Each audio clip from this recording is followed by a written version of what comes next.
है कि बेरोजगारी की दर उत्तर प्रदेश के अंदर आज न्यूनतम स्तर पर है।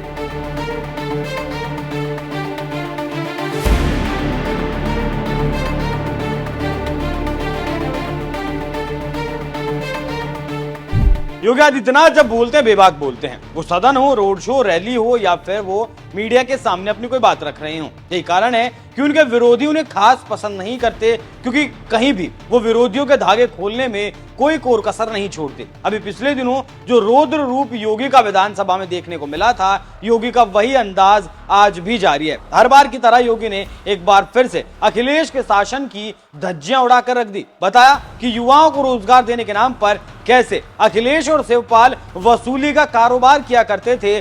सुनिए खुद योगी आदित्यनाथ ने क्या कहा।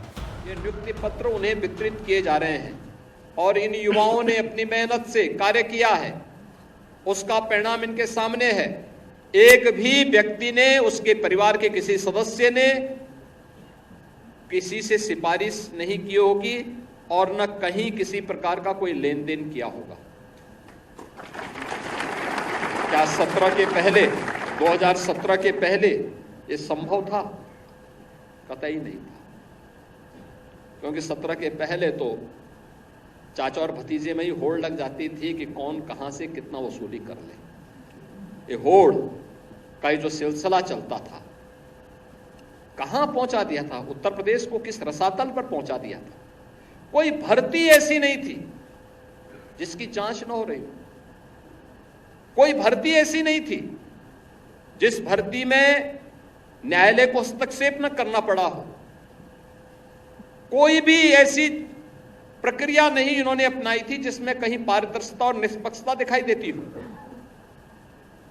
लेकिन आज इससे दूर हट करके उत्तर प्रदेश ने जो प्रणाली अपनाई है, उसका परिणाम है कि हम लोगों को पिछले 7 वर्ष में लगभग 6.5 लाख युवाओं को सरकारी नौकरी देने में, 2 करोड़ से अधिक युवाओं को और उत्तर प्रदेश के अन्य तबके के जरूरतमंद लोगों को रोजगार के साथ जोड़ने में, जो निवेश का बेहतर माहौल बना है, इसके साथ जोड़ने में हमें मदद मिली।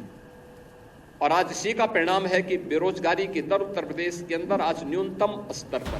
दरअसल मौका था नियुक्ति पत्र वितरण का। सीएम योगी ने अलग अलग विभागों में कुल 1036 नियुक्ति पत्र बांटे और लोकसभा चुनाव के नतीजों के बाद से योगी आदित्यनाथ जिस अंदाज में काम कर रहे हैं, वो दिखाता है कि योगी आने वाले चुनावों के लिए एक अलग तरह की रणनीति तैयार करने में जुटे हैं। क्योंकि चुनाव के बाद रोजगार का मुद्दा जोरों शोरों से गरमाया था, विपक्ष ने इस मुद्दे को भुनाया भी था। नतीजा था देश में 303 से 240 और यूपी में 62 से 33 सीटों पर सिमट जाना। लेकिन अब आने वाले उपचुनाव में और 2027 के विधानसभा चुनाव से पहले योगी हर कमी को दूर कर लेना चाहते हैं और शायद यही कारण है कि अपने काम के साथ विरोधियों को भी योगी लगातार उधेड़ने का काम कर रहे हैं। योगी के राज में पिछले 7 सालों में 6.5 लाख से ज्यादा सरकारी नौकरी देने का काम ये सरकार कर चुकी है और इसके साथ ही 2 करोड़ से ज्यादा लोगों को रोजगार और स्वरोजगार के साथ जोड़ने का काम भी ये सरकार कर चुकी है। और ये काम दिखाते भी हैं, ये काम दिखते भी हैं। यही कारण है कि विपक्ष बीजेपी से ज्यादा सीट जीतने के बाद भी यूपी में अपनी जमीन ढूंढने की लगातार कोशिश कर रहा है। वैसे जिस तरीके से योगी प्रदेश के लिए काम कर रहे हैं, बेरोजगारी दूर कर रहे हैं, गरीबों के लिए काम कर रहे हैं, उस पर आपकी क्या राय है? कमेंट कर हमें जरूर बताएं। नमस्कार।